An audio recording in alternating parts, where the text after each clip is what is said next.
A man who dares to waste 1 hour of time has not discovered the value of life.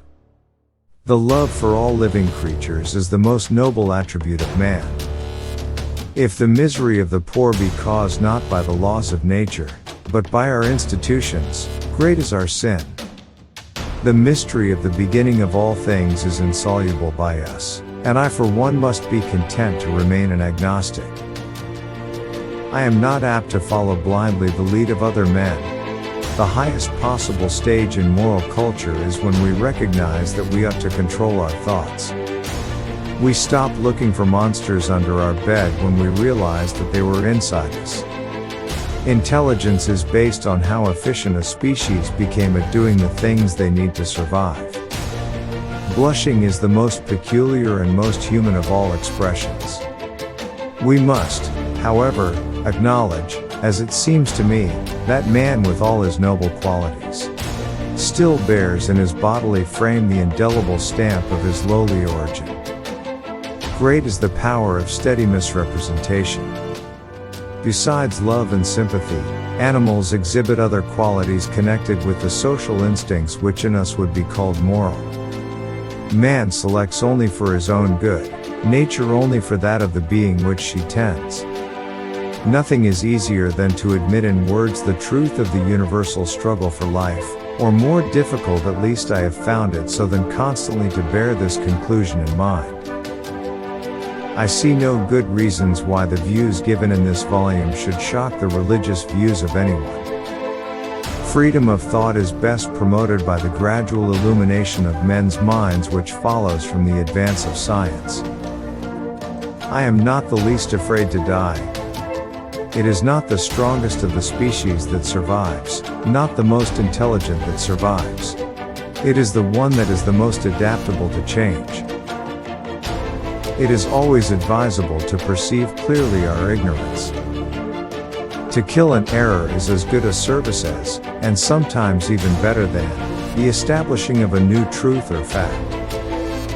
The loss of these tastes, for poetry and music, is a loss of happiness, and may possibly be injurious to the intellect, and more probably to the moral character, by enfeebling the emotional part of our nature.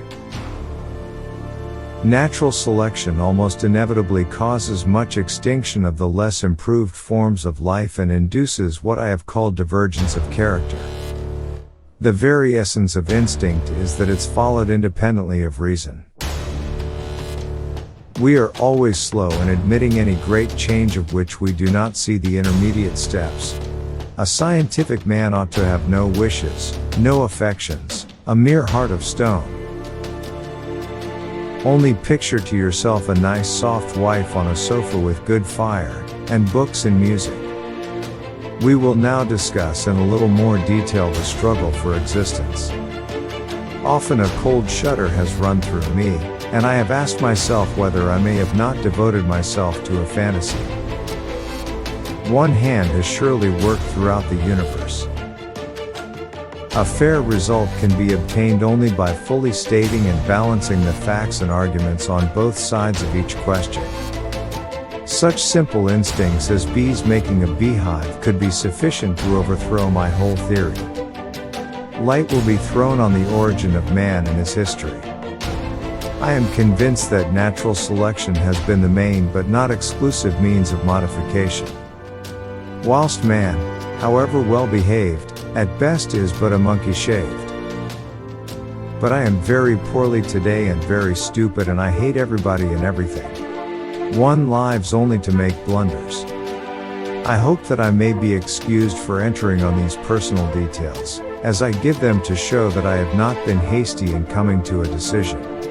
Two distinct elements are included under the term inheritance: the transmission, and the development of characters. I am dying by inches, from not having anybody to talk to about insects. Unusual degree. This family became divided 8 generations.